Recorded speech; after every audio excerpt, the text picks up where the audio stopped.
Kita awali kajian ini dengan baca Bismillahirrahmanirrahim karena tadi sudah panjang, jadi ini pembukaannya jangan panjang-panjang, nanti habis untuk pembukaan saja. Baiklah Bu Novita, monggo silakan dimulai membaca Al-Qur'annya pelan-pelan saja, ya, ngasalkan benar. Monggo Bu.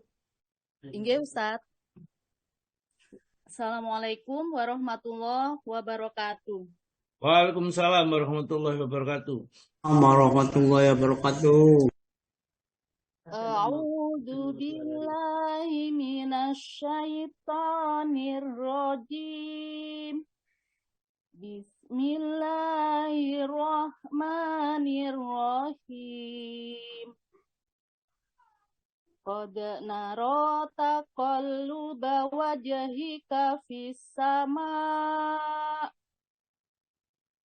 falanuwalliyannaka qiblatan tardoha fawalli wajhaka syatral masjidil haram wa haitsu ma kuntum fawallu wujuhakum syatrah wa innal ladzina utul kitaba la ya'lamuna annahul haqqu mir rabbihim wa ma Allahu bighafilin amma ya'malun wala in ataital ladzina utul kitaba bikulli ayatin ma tabi'u qiblatak wa ma anta bitabi'in qiblatahum wa ma ba'duhum bitabi'in qiblata ba'd wala ini taba'ta ahwa'ahum min ba'di ma ja'aka minal ilm min ba'di ma ja'aka minal ilmi innaka idzal laminadh dhalimin alladzina atainahumul kitaba ya'rifunahu kama ya'rifuna abna'ahum wa inna fariqam minhum la yaktumunal haqqa wa hum ya'lamun al-haqqu mir rabbika fala takunanna minal mumtarin. Iya. Sadaqallahul azim. Terjemah surah Al-Baqarah ayat 144 sampai dengan 147. Aku berlindung kepada Allah dari godaan syaitan yang terkutuk. Dengan nama Allah yang Maha Pengasih, Maha Penyayang. Kami melihat wajahmu Muhammad sering menengadah ke langit. Maka akan kami palingkan engkau ke kiblat yang engkau senangi. Maka hadapkanlah wajahmu ke arah Masjidil Haram. Dan di mana saja engkau berada, hadapkanlah wajahmu ke arah itu. Dan sesungguhnya orang-orang yang diberi kitab Taurat dan Injil tahu bahwa pemindahan kiblat itu adalah kebenaran dari Tuhan mereka. Dan Allah tidak lengah terhadap apa yang mereka kerjakan. Dan walaupun engkau Muhammad memberikan semua ayat keterangan kepada orang-orang yang diberi kitab itu, mereka tidak akan mengikuti kiblatmu, dan engkau pun tidak akan mengikuti kiblat mereka. Sebagian mereka tidak akan mengikuti kiblat sebagian yang lain. Dan jika engkau mengikuti keinginan mereka setelah sampai ilmu kepadamu, niscaya engkau termasuk orang-orang zalim. Orang-orang yang telah kami beri kitab Taurat dan Injil mengenalnya Muhammad seperti mereka mengenal anak-anak mereka sendiri. Sesungguhnya, sebagian mereka pasti menyembunyikan kebenaran, padahal mereka mengetahuinya. Kebenaran itu dari Tuhanmu, maka janganlah sekali-kali engkau Muhammad termasuk orang-orang yang ragu. Iya. Maha benar Allah yang Maha Agung. Alhamdulillah. Terima kasih sekali Bu Novita. Bacaannya bagus, cara menerjemahkan juga enak, sehingga tidak sulit untuk mengetahui kandungan yang ada di dalam ayat-ayat ini. Ringkasnya ayat yang dibaca itu mengingatkan tatkala Rasulullah itu pindah dari Mekah ke Madinah, ya, maka perintah Allah yang Allah memerintahkan supaya sholat itu menghadap kepada Masjidil Aqsa, ya, tatkala dikerjakan di Mekah, dia bisa meluruskan antara Masjidil Haram yaitu Ka'bah lurus satu Masjidil Aqsa, sehingga seakan-akan dia berkiblat dengan dua kiblat, Masjidil Haram dan Masjidil Aqsa. Namun setelah hijrah pindah ke Madinah, maka di sana tidak bisa menghadap satu arah itu sekaligus Masjidil Haram dan Masjidil Aqsa. Akhirnya setiap kali sholat Rasulullah itu menengadahkan ke langit, mengharap-harap datangnya wahyu, ya mudah-mudahan didatangkan wahyu, kemudian dipindahkan kiblat ini tidak menghadap Masjidil Aqsa karena dia diejek oleh orang-orang Yahudi. Lihat Muhammad itu ternyata kiblat mereka juga dompleng kepada kiblat kita, ya. Akhirnya Allah menurunkan ayat ini, qad nara, sungguh, ya, kami telah melihat taqalluba wajhika fis sama, bolak-baliknya wajahmu ke arah langit, maksudnya seringkali menengadahkan ke langit tatkala salat, ya. Fala nuwalliyannaka qiblatan tardoha, maka sekarang wahai Muhammad, aku ngerti, ya, kemana kamu menginginkan kiblat yang kamu ridho itu, yaitu Masjidil Haram. Oleh karena itu, fawalli wajhaka syatral Masjidil Haram, maka palingkanlah wajahmu ke arah Masjidil Haram. Wa haitsu ma kuntum, dan di mana saja kamu berada, sedang bepergian atau di mana saja, fawalli wajhaka syatrahu, maka palingkanlah kalau kamu sholat wajahmu itu ke arah Masjidil Haram. Sampai sekarang pun kita di Indonesia ini kalau sholat mengarah kepada Masjidil Haram. Ini ceritanya kenapa kita kok sholatnya menghadap ke Masjidil Haram, tidak Masjidil Aqsa, ya. Dulunya Masjidil Aqsa, seluruh sahabat juga seperti itu. Nah, kemudian diperintahkan pindah ke Masjidil Haram. Tatkala tengah-tengah sholat ini perintah wahyu itu turun, maka orang datang ke satu masjid menyampaikan telah turun, ya, wahyu dari Allah bahwa sholat kita diperintahkan menghadap Masjidil Haram. Maka pada saat itu mereka berputar, seluruh jamaah sholatnya berputar dari menghadap Masjidil Aqsa langsung Masjidil Haram. Maka di dalam satu sholat yang belum selesai itu menghadap dua kiblat, maka masjid itu disebut masjid kiblatain, dua kiblat. Artinya satu salat menjalankan dua kiblat ini. Wa innal ladzina utul kitab, dan sungguh orang-orang yang diberi kitab yaitu Nasrani, Yahudi ini layak lamuna annahul haqqu mir rabbihim. Perpindahan kiblat itu mengerti, ya ini ciri-ciri Nabi yang akhir zaman ini, bahwa nanti akan kiblatnya dua kali, dua arah, Masjidil Haram dan Masjidil, itu sudah ada di kitabnya, ya. Maka Allah Ta'ala menjelaskan di sini, wa innal ladzina utul kitaba la ya'lamuna annahul haqqu mir rabbihim. Ya, itu memang datang dari Rabb mereka, benar dan harus diikuti mestinya, ya, mengikuti Nabi.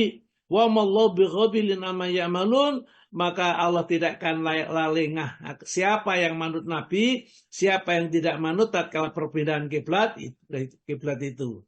Nah, Nabi pun menjelaskan kepada mereka bahwa perpindahan kiblat itu ini perintah Allah. Maka di dalam ayat 142 itu, saya qulu sufaha minan nasi ma wallahum an qiblatihim. Ya, akan berkata nanti orang-orang bodoh ini, ya orang ahli kitab itu, ya, minan nasi di antara manusia ma wallahum an qiblatihim. Kenapa mereka itu orang mukmin itu kok pindah dari kiblat mereka itu dari Masjidil Aqsa ke Masjidil Haram, nggak seperti itu. Maka Allah menjelaskan itu, wa innal ladzina utul kitaba la ya'lamuna annal haqqu mir rabbihim. Dan perpindahan kiblat seperti itu sudah diketahui oleh para ahli kitab, yaitu cirinya Nabi yang diutus oleh Allah di akhir zaman nanti. Ya, wa mallahu bighafilin amma ya'malun. Ya. Setelah itu diterangkan kepada Nabi, ya. Namun mereka tetap bangkang, tidak mau. Maka Allah turunkan ayat ini, wala ini tabata ahwa wala in ataita ladzina utul kitab. Kalau kamu berikan penjelasan itu kepada orang yang diberi kitab, yaitu Nasrani dan Yahudi ini, bikuli ayatin, setiap bukti-bukti kebenaran, mata biul kiblatak, ya, mereka tidak akan mengikuti kiblatmu, tetap kiblat yang mereka kerjakan, padahal mestinya mengikuti Nabi, ya, orang-orang ahli kitab, karena mereka memang diperintahkan untuk mengikuti Nabi. Wa ma anta bitabi'in qiblatahum, kamu pun juga tidak akan mungkin mengikuti kiblat mereka karena sudah diperintahkan oleh Allah menghadap Masjidil Haram. Wa ma ba'duhum bitabi'in qiblatah ba'd, ya, sebabkan kamu tidak akan mau disuruh mengikuti sebagian yang lain, ya. Walain tabakta, kalau kamu tetap mengikuti mereka itu, ya, ahwa'ahum, keinginan mereka yaitu Yahudi dan Nasrani, min ba'di ma tabayyana lahumul ilmu, setelah kamu datang ilmunya, innaka idzal laminul dzalimin, kalau begitu kamu termasuk orang yang zalim. Jadi kita kalau sudah mengerti, ya, itu kemudian tetap dilakoni padahal wis ngerti, zalim orang seperti itu. Wis ngerti, ya. Ya, kirim Fatihah, kirim Mafa itu tidak ada tuntunan di dalam agama kita. Nabi tidak pernah menjelaskan. Tetap saja dilaksanakan karena alasan baik. Ya sudah, Allah Ta'ala, ya, mengatakan, wala ini tabak ta'ahwa'ahum, kalau kamu tetap mengikuti keinginan mereka, mimba dimaja'aka minal ilmi, setelah kamu tahu ilmunya. Ya, kalau nggak tahu sih, masalah nggak tahu, ya. Setelah tahu loh, cek pancet aja, nggak berubah saja. Innaka idzal laminal dzalimin, kalau begitu kamu itu termasuk orang yang zalim. Malah kita perhatikan, sudah terangkan bahwa seluruh hadis-hadis tentang surat Yasin, keutamaan itu, tidak ada satupun yang sahih, ya, tidak. Itu yang meneliti bukan saya, bukan orang yang bukan orang-orang seperti saya ini, orang yang betul-betul ahlinya, dan tidak satu ulama, banyak ulama yang menjelaskan itu. Nah, kalau itu sudah dikatakan tidak ada satu hadis pun yang sahih dan sudah dijelaskan semua jalur-jalurnya itu dhaif, kemudian dia ngotot saja, innaka idzal laminal dzalimin, kalau begitu kamu termasuk orang-orang yang zalim, ya. Enggak mau, sudah diterangkan, enggak mau, menutup mata, menutup telinga, ya, seakan-akan, ya, ulama saya, guru saya, ustadz saya, kiai saya yang terbaik, tidak ada yang lebih baik daripada itu. Ya, jadi kalau kita ada keterangan itu, ada bukti ilmiah enggak, ya? Kalau ada bukti ilmiah diterangkan. Saya membaca buku judulnya Yasinan yang ditulis oleh Abdul Qadir Jawas ini. Ada 17 atau 19 hadis itu, ya. Satu pun diterangkan di situ, tidak ada yang sampai Hasan saja tidak ada, ya. Hasan itu tidak sahih, Hasan tidak ada. Semuanya kalau tidak dhaif ya palsu atau hadis yang tidak ada asalnya. Ini, ya, seperti itu. Oleh karena itulah, ya, supaya tidak terjadi benturan-benturan, kalau kita tidak mengerti betul bahwa itu hadisnya sahih, ya, maka jangan mengatakan hadis ini sahih, ya. Karena apa? Karena kita itu termasuk mendustakan atas nama Nabi. Man kadzdzaba alayya muta'ammidan falyatabawa maq'adahu minan nar, ya. Barang siapa mendustakan atas namaku dengan sengaja, maka mempersiapkanlah tempat duduknya di dalam neraka. Artinya kalau Rasulullah mengatakan, kemudian kita katakan tidak mengatakan, jadi hadis yang sahih kita katakan hadis palsu misalnya, ya, atau hadis yang dhaif, ya, tanpa menunjukkan dhaifnya di mana, maka kita mendustakan atas nama Nabi. Atau hadis yang dhaif dikatakan hadis sahih yang sudah tidak juga menjelaskan bagaimana, ya, sanad-sanadnya itu, maka ini termasuk orang-orang yang diancam oleh Nabi. Maka harus hati-hati kita belajar di sini di Ashifa ini. Kalau yang sahih katakan sahih, kalau yang itu kajian tidak sahih katakan tidak sahih. Kalau nggak tahu kedudukannya, ada satu hadis yang menerangkan seperti itu tentang kesahihan, saya tidak tahu. Saya baca ini di kitab ini, sudah nggak masalah, ya, karena kita sudah mempunyai pedoman, ya, sehingga orang lain kalau mengikuti kita, coba lihat itu yang dibaca benar enggak yang terang itu. Jadi kalau mau misalnya menyelidiki sendiri, nanti bukunya saya kasih, saya berikan, ya, artinya saya tuliskan. Nah, kalau mau beli sendiri, ya harganya paling sekitar 15.000 atau 20.000 lah, ya, sekitar itu paling mahal 25.000. Ya, bukunya ya agak ini, hijau warnanya, tulisannya Yasinan, ya. Ini diterangkan semuanya sehingga kita tidak ragu-ragu lagi, ya, bahwa semua yang dan di dalam tafsir yang oleh ditulis itu Syekh Utsaimin, saya membaca tafsir Yasin, saya mempunyai tafsir itu samudra lautan hikmah, ya, surat Yasin itu punya. Jadi di awal-awal diterangkan juga tentang kedudukan keutamaan Yasin, ya. Bukan dilarang membaca Yasin, boleh membaca Yasin. Yasin itu Al-Quran, dianjurkan, ya.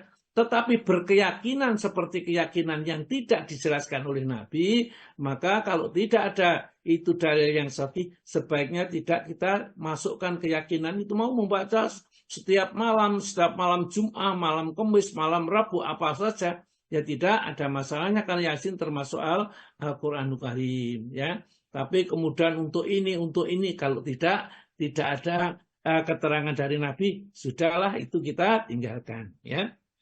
Nah, kemudian ayat 140, alladzina atainahumul kitabah, orang-orang yang telah kami beri kitab itu, yaitu Yahudi, Nasrani itu, ya'rifunahu, dia kenal kepada Nabi Muhammad itu, kama ya'rifuna abna'ahum, sebagaimana ia kenal kepada anaknya sendiri. Jadi begitu mengenalnya Nabi itu, maka tatkala Rasulullah itu pindah hijrah dari Mekah ke Madinah, berbondong-bondong orang yang menyambutnya, ya. Tapi pada saat itu Abdullah bin Salam, seorang yang rahib Yahudi, ya, itu ikut menyambutnya, dan setelah dia mengamati, benar kalau wajah seperti ini bukan wajah pendusta. Maka pertama kali yang saya dengarkan, ya, pertama kali yang aku dengarkan dari perkataan Nabi itu, ayuhan nas absu salam, wahai manusia tebarkanlah salam, wa'atimut ta'am, dan berilah makan, bantu sesama, wasilul arham, dan hubungilah silaturahmi, ya, wasallu billaili wan nasuniyam, dan sholatlah di waktu malam tatkala manusia tidur relap, tadkhulu jannata bil salam, tentu itulah kamu nanti akan dimasukkan ke dalam surganya Allah dengan selamat dan sejahtera, ya. 4 hal ini Rasulullah, dan dia tahu Abdullah bin Salam, akhirnya dia beriman kepada Nabi, termasuk dia satu perawi di antara perawi hadis, ya, sahabat. Maka dikatakan sahabat Nabi, orang yang hidup di zaman Nabi beriman kepada Nabi, namanya sahabat. Jadi meskipun hidup di zaman Nabi tapi tidak beriman, seperti Abu Jahal, Abu Lahab, bukan sahabat Nabi, ya. Jadi Allah Ta'ala menjelaskan kepada kita tentang ahli kitab itu memang curang mereka. Ngerti Nabi, tapi mereka mendustakan ini, ya. Wa inna fariqam minhum, dan sungguh segolongan dari mereka, yaitu ahli kitab itu, layak tumunal haqqa, benar-benar menyembunyikan yang hak itu, yang datang dari Allah. Bahwa Rasulullah itu betul-betul utusan disembunyikan. Ayat-ayat yang menerangkan itu tatkala menerangkan kepada umatnya itu ditutupi ayat-ayat neraka ini, ya.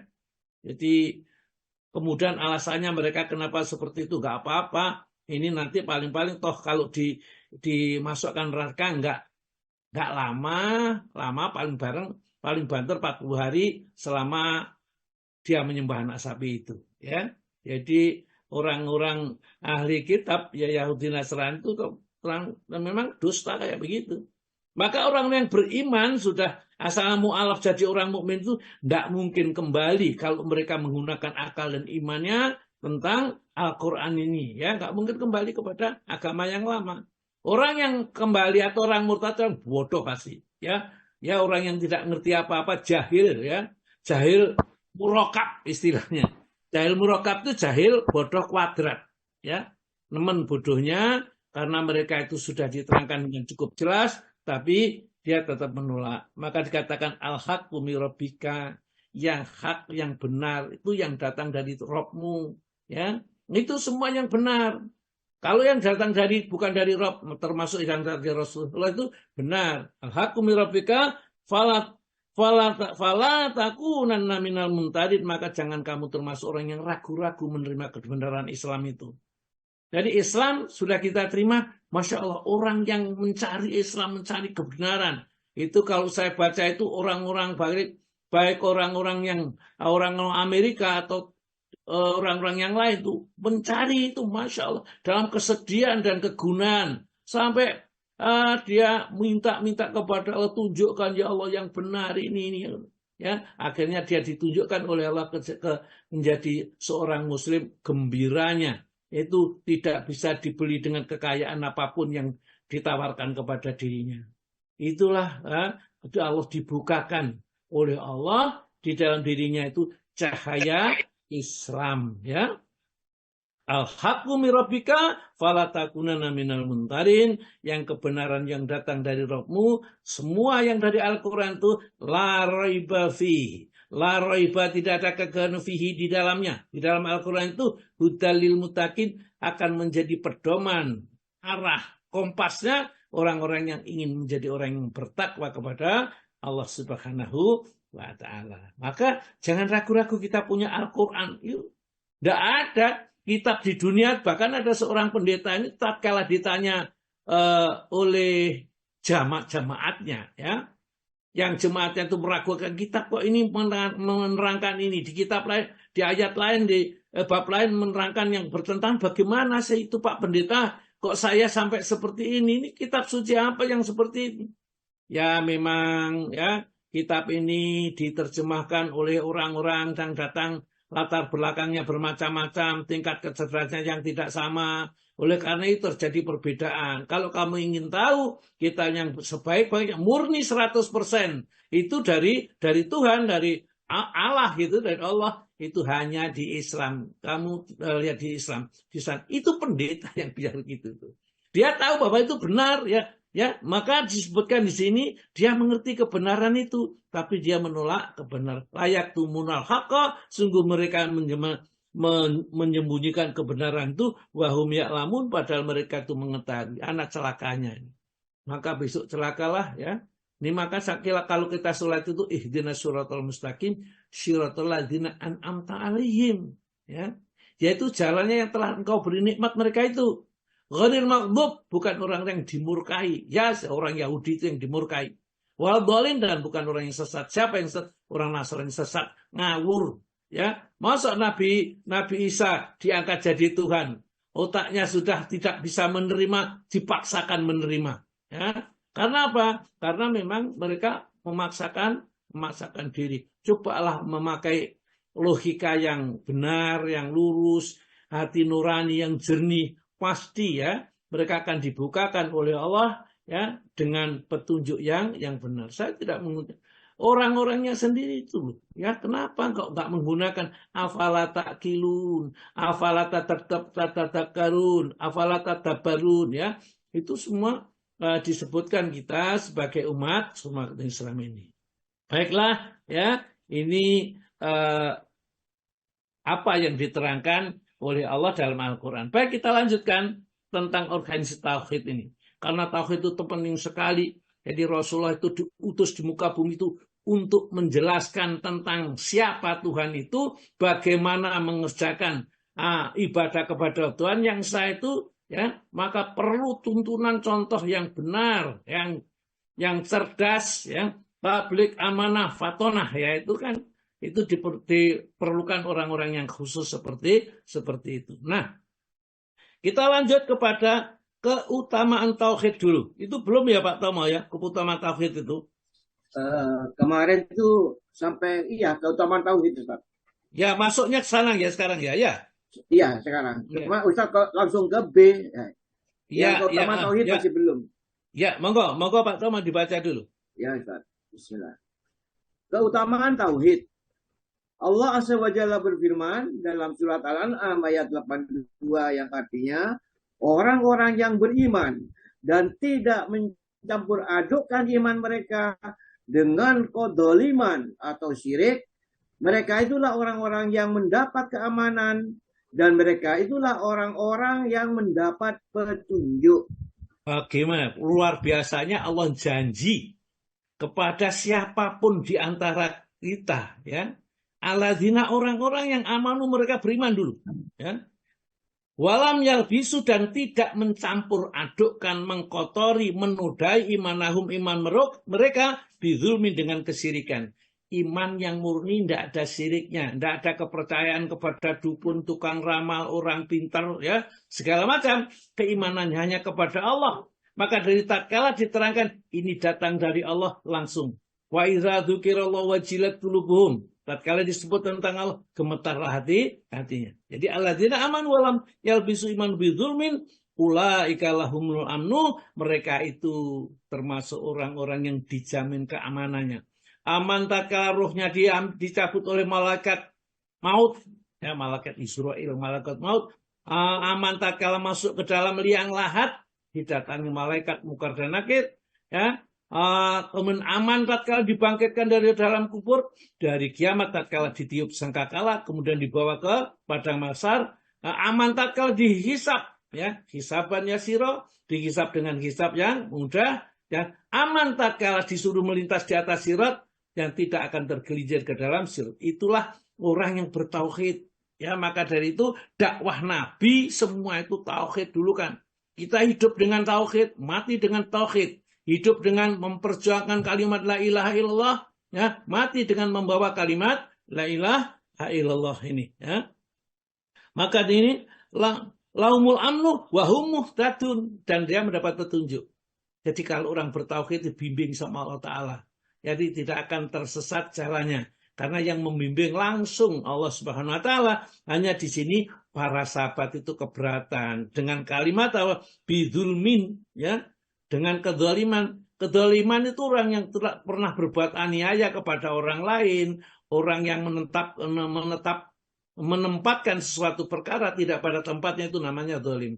Maka dengan seperti siapa yang di dunia ini tidak pernah dolim ya Rasulullah, tentu kita semua ini para sahabat pernah dolim. Maka dijelaskan, maka teruskan. Ya, Ustaz. Abdullah bin Mas'ud meriwayatkan, ketika ayat ini turun, banyak umat Islam yang merasa sedih dan berat. Mereka berkata, siapa di antara kita yang tidak berlaku dolim terhadap dirinya sendiri? Maka Rasulullah SAW menjawab, yang dimaksud bukan kedoliman itu, tetapi syirik. Apakah kalian belum mendengar nasihat Luqman kepada putranya? Wahai anakku, janganlah kamu mempersekutukan Allah. Sesungguhnya mempersekutukan Allah atau syirik benar-benar suatu kedoliman yang besar. Luqman 13. Ini penjelasan Nabi. Karena para sahabat itu Al-Quran dia nggak ngerti kalau tidak dijelaskan oleh Nabi. Ya siapa yang tidak pernah mendolimi diri sendiri? Orang yang meninggalkan sholat, lupa meninggalkan ini, orang yang nggak membayar zakat. Kalau diamanati mereka itu tidak mau, dolim semua lah. Kalau ini kita kan nggak ada yang selamat. Maka Rasulullah mengingatkan, bukankah kamu pernah mendengar kata-kata Luqman di dalam surat Luqman ayat 13 itu? Ya bunaya, la tusyrik billah. Wahai anakku, jangan sampai kamu syirik kepada Allah. Inna syirka la dzulmun azim. Sesungguhnya kesyirikan itu adalah kezaliman yang sangat besar. Jadi dolim yang paling besar itu adalah syirik kepada Allah. Jadi kita tidak boleh iman kita kecampuran syirik kepada Allah. Terus Pak, ayat ini.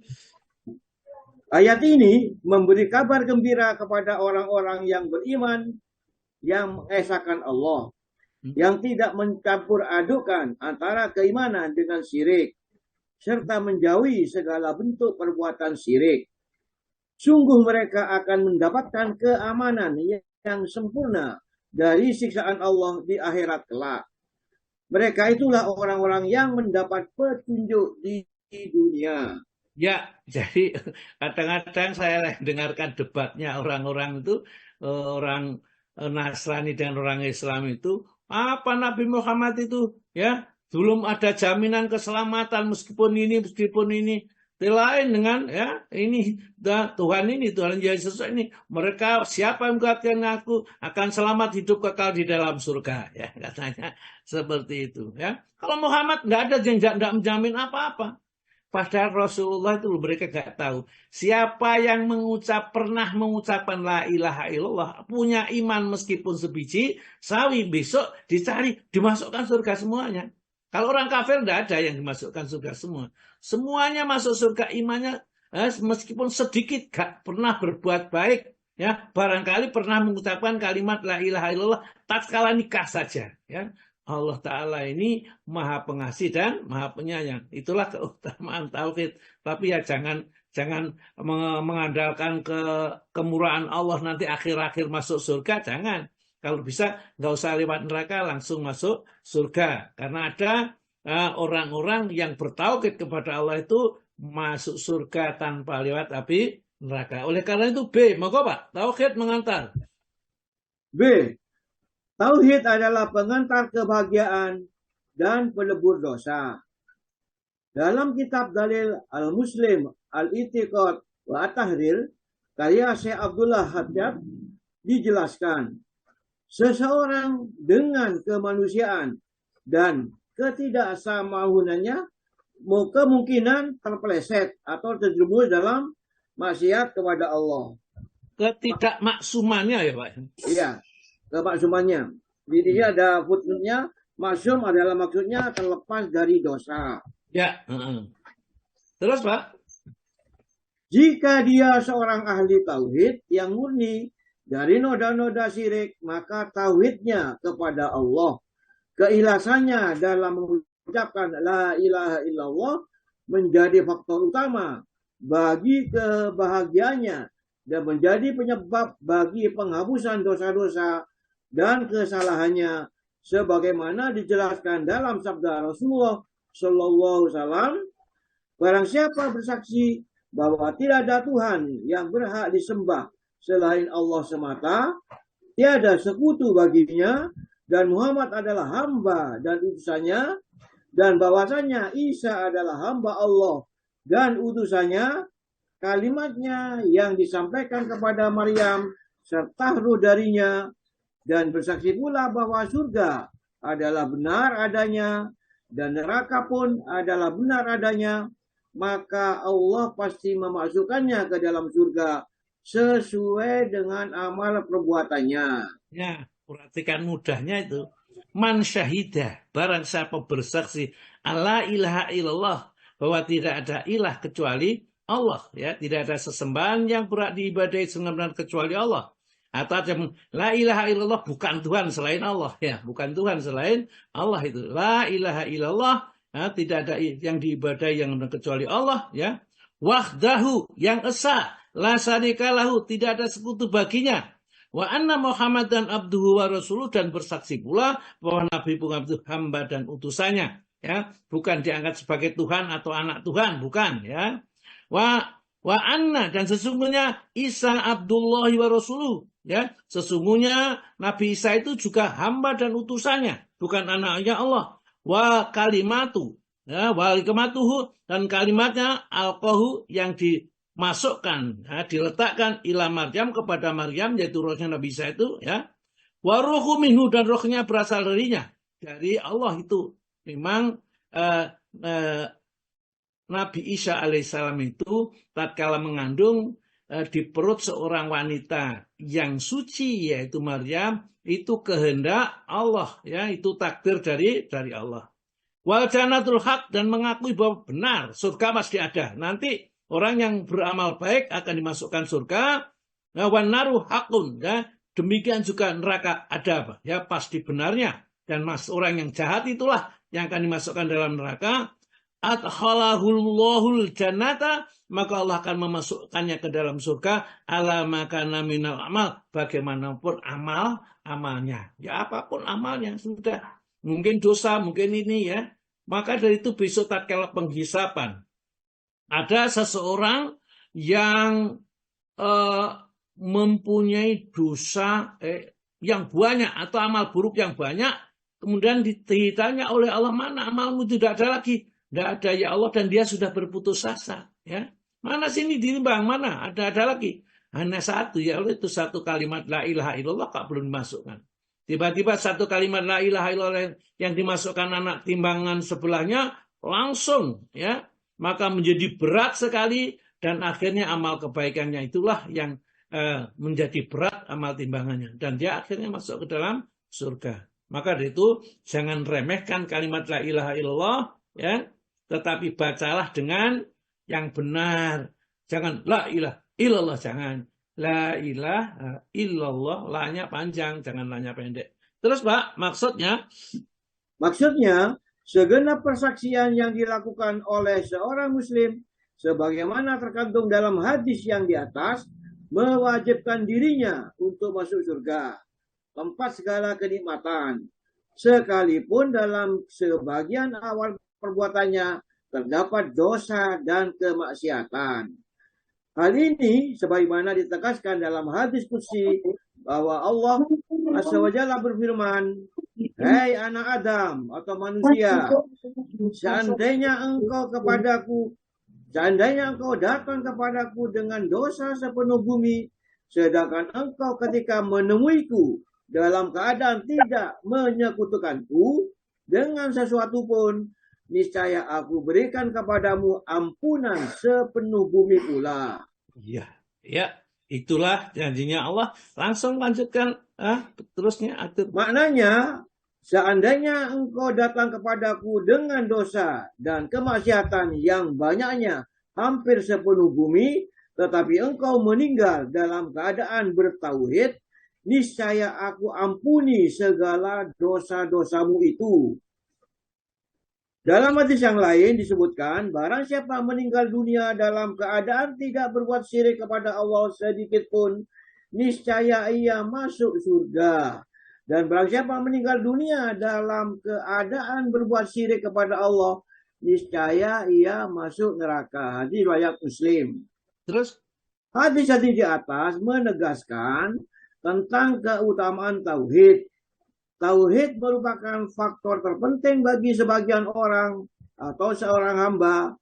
Tauhid juga merupakan sarana yang paling agung untuk melebur dosa-dosa dan kemaksiatan. Nah, kalau kita sudah mengerti seperti ini, kenapa kita itu meremehkan saja, ya, tentang tauhid? Maka itu diulang-ulang, sehingga kita betul-betul mati dalam bertauhid kepada Allah Ta'ala. Berla ilaha illallah dengan la ilaha illallah yang benar. Jangan sampai la ilaha illallah dengan salah. Saya pikir sampai di situ Pak Tomo, tolong ditandai untuk kita lanjutkan, karena pentingnya masalah-masalah ini kita harus ulang-ulangi, tidak ada masalah.